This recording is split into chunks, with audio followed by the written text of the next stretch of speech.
À 3 jours d'élections législatives cruciales, Emmanuel Macron l'évoquait à l'instant, un rendez-vous important aujourd'hui à Bruxelles, un sommet européen pour attribuer les postes de premier plan de l'exécutif. On va y revenir. Le président français qui a reçu ces dernières heures, vous le voyez à l'Elysée, le Premier ministre hongrois Viktor Orban.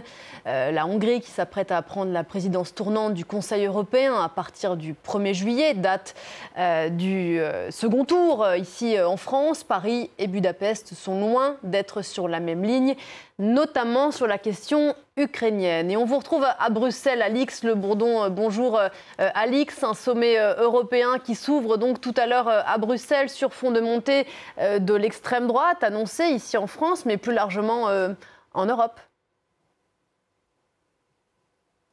En effet, c'est la deuxième fois que les chefs d'État et de gouvernement se retrouvent depuis le résultat des élections européennes qui a vu une poussée des partis d'extrême droite, mais dans le même temps le maintien d'une coalition centriste autour du PPE, des sociodémocrates et de Renew. Mais des dirigeants comme Olaf Scholz et Emmanuel Macron sortent affaiblis de ce scrutin, alors que dans le même temps, la dirigeante italienne Giorgia Meloni et son parti post-fasciste Fratelli d'Italia sortent plutôt renforcés. D'ailleurs, son groupe politique d'extrême droite au Parlement européen, ECR, a dépassé Renew, dans lequel siège la majorité présidentielle d'Emmanuel Macron. Dans les esprits, aujourd'hui, à Bruxelles, il y a aussi, bien sûr, cette perspective de législative anticipée en France, avec cette inquiétude. Que se passerait-il en cas de cohabitation, notamment avec le Rassemblement national, qui est un parti eurosceptique et un parti sceptique vis-à-vis de l'OTAN. Certains homologues d'Emmanuel Macron se demandent si ça ne va pas entraîner une perte d'influence, bien sûr, de la France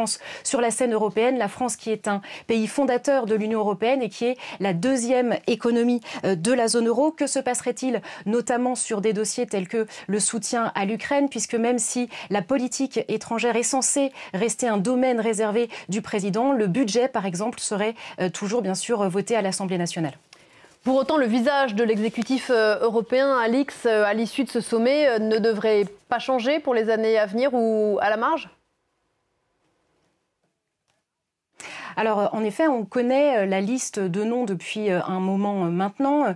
La conservatrice allemande Ursula von der Leyen serait reconduite à la tête de la Commission européenne. Le socialiste portugais Antonio Costa atterrirait à la tête du Conseil européen et la centriste estonienne Kaja Kallas à la diplomatie. Ces noms ont été confirmés par les négociateurs des 3 grands partis centristes, dont Olaf Scholz et Emmanuel Macron. Mais ces négociations déplaisent particulièrement à Giorgia Meloni et son groupe politique d'extrême droite européen ECR. Elle a dénoncé l'oligarchie qui attribue les postes clés de l'Union européenne et elle estime que ces nominations ne reflètent pas le bon score de son groupe politique aux dernières élections européennes. Le dirigeant tchèque, qui fait également partie d'ECR, a aussi exprimé son mécontentement, ainsi que Viktor Orban, le Premier ministre hongrois, des déclarations qui laissent présager de discussions difficiles lors de ce sommet à Bruxelles.